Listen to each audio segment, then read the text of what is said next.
Whoo,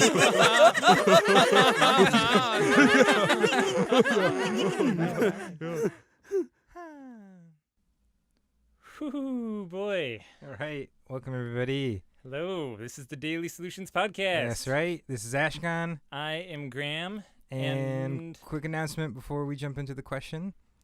This is very close to the end of our discounted early bird tickets for the Float Conference. Discounts end on July 19th. So if you're coming out to the Float Conference and you don't have tickets yet, get them now. Yeah, don't be a late bird. Don't be a late bird. They go up by a decent chunk too, just because this is the point where we have to get everything ordered and get everything straightened away, so it actually becomes a little harder for us after this point to get everything set. So do us a favor, do yourselves a favor, do the world a favor. Go get your Float Conference tickets. Yeah, and if you haven't gotten your hotel room, this is the July 16th is the cutoff for that as well in terms of getting them at our discounted price. So floatconference.com or also floatconference.com/hotels where you get the hotel information. Yep, and make sure to request that you actually bunk specifically with me and Ashkahn, and they'll put you in the room with us. That's right. Yeah, we'll have pillow forts and everything set up for you. All right, should we get on to the actual meat of the show? Yeah, what's the question? Maybe even some potatoes? That is a good question in itself. I think you can answer it? Yeah, I think I can answer it. The question today is, what equipment should be used for before/after/during scientific tests on floaters? Things like blood pressure monitoring equipment, heart rate monitoring equipment, EEG sensors, etc. Who sent? Was this? These are all anonymous. I can't. This is just like a float center sending this in, or is this some sort of rogue scientist out there, like trying to? Or maybe Justin Feinstein. Just, going through. This sounds like Justin. He's been wondering those questions for a while now. Yeah. So I guess. First of all, if you're thinking about running your own experiments on your paying clients, maybe just keep in mind. Don't tell your customers. Just secret experiments is the way to go. That's right, and don't tell anyone, in fact, because that sort of thing can get you in trouble. It's not the law doesn't look too kindly on rogue scientists running around doing experiments on their customers. Here's what you need: some electroshock machines. I think is going to be important. Car batteries, I think, is what they call them. Yeah. Needles, lots of needles. Preferably rusty. And, probably just like a lo-fi video camera so you can document everything. Kind of duct tape that in the corner of the room. And duct tape their mouths, otherwise it's going to disrupt other floaters. All right, so there's kind of two parts of this question. One is unstated, which is, should I run experiments on my floaters, I guess, if I'm just a float center? So no is the answer. Yeah, you probably shouldn't, unless you really know. Yeah, there's whole procedures you have to go through. You need to figure out how to run experiments. So let's just assume that this is someone who knows what they're doing and is a scientist, and they're like getting funded by their college, or they're a grad student doing research for someone or something like that. But they have permission to run these experiments. It's not illicit. Consent. Yeah, it's consensual. It's consensual. Okay, all right. And legal. And that's still an interesting question because the saltwater does break down most of the things that you would want to use to run these experiments. Yeah, I mean, it's only until very recently that EEG sensors have been able to really be used well, actually, while someone is floating. Yeah. I know back in the day. Very recently, is that what you mean? Yeah, what did I say? Until? And then we lost the technology. Like, we can't do it anymore. If only. Curses.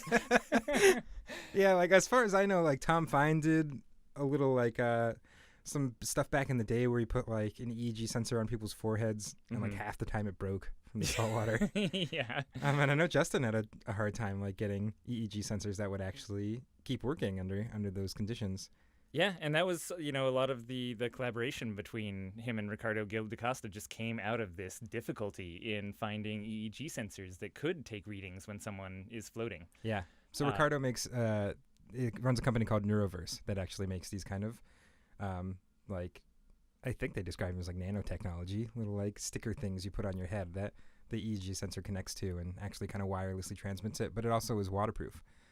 So that's, I think, what Justin's been using for the last little bit here to actually get live EEG readings from people while they're floating. And it's really cool. Ricardo has some good talks from the conference from past years. And of course, Justin can talk about that at length during his talks and show cool pictures of the EEG sensors and stuff like that. But suffice it to say, without going to some pretty extreme lengths, actually getting equipment like EEG readings specifically inside the tank is not possible even, really, or certainly not easy. And there's a talk from, I want to say the 2016 Float Conference, I think, where Colleen Woolrab, who works at the Laureate Institute for Brain Research, actually does a talk on the equipment they use and how they found stuff that works in float tanks. Yeah, so that's a pretty good answer to this question. You know? Yeah, go listen to people who know way more than we do. Because we don't know. Is kind of the answer here. Here's what I do know: is it seems to be better now than it was before. Because there's also these funny old pictures from Tom Fine and John Turner when they were doing research back in like the early 80s, where they literally had float tanks with holes cut into the side of them so that people could stick their arms out mid-float and they could do like blood pressure readings on them.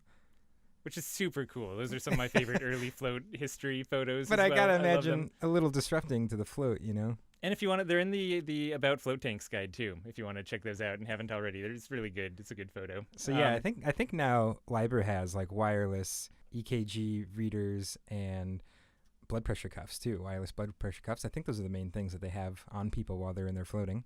Yeah, and they'll measure breath rate as well mid-float. Right, with like kind of sensors in the tank itself. Yeah, I think they might even measure it with the little buoyancy shift in the water, but I don't hold me to that. I can't remember exactly how they measure the breath. Yeah, clearly we're not the people who should be answering this question. But breath is something they measure. It's something if you're not a rogue scientist but running legitimate science and you want something to measure, breath might be a good one. That's all I'm saying. Yeah, I mean for sure. They talked about. I mean in that news report that came out. See, it's on the news. A month ago. I know what I'm talking about. The guy was talking about one of the things that they told him at Library when he did his float was that he had like 2 exhalations in a minute or something when he was at his kind of deepest state of relaxation. What else? I don't know. I'd be curious about susceptibility to brainwashing. So, anything that you can kind of gather in terms of that sort of data would be great. Ways to kind of sneak in membership pitches mid-float without subliminal, being able messaging. Yeah. So I guess like low tone speakers maybe install in there.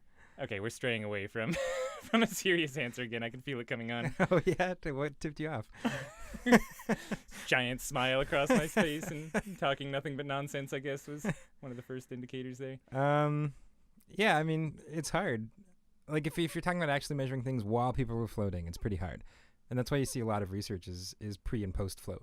Yep. I mean, there's a lot of like people taking surveys pre and post float. There's more recent stuff where they're taking fMRI scans pre and post float.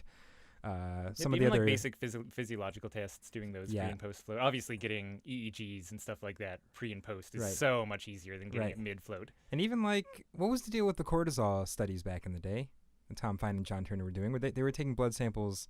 They were taking some mid-float. While they were doing that was the armhole thing, right? Yeah, that's the armhole thing. Yeah, so they were taking blood as well, actual blood samples. Which just sounds like if you're testing a stress response, like you're in the middle of a float, sticking out your arm and having blood taken. Yeah, you can't see what's happening. You're just sticking your arm out into a void and someone's going to stab you with a needle. It sounds like a pretty quick way. And they still showed greater relaxation doing that than normal. So, like, A+, I guess, Yeah, but good luck with your studies. Definitely stay in touch. Send us your findings, unless they're illegitimate, in which case don't include us in any further correspondence. We don't want to know about it. We'll probably see you on the news. La. But thank you for the question. This is a really fun one to get and answer. So, if you have other questions, just like this one, or possibly more sane, go to. That's not. We said we weren't gonna. We don't question your sanity. We don't question your sanity. Yeah. That much. So go to floatanksolutions.com/podcast. Send in a question. We can't wait. We're very excited over here. That's right. All right. We'll talk to you tomorrow. Bye, everyone.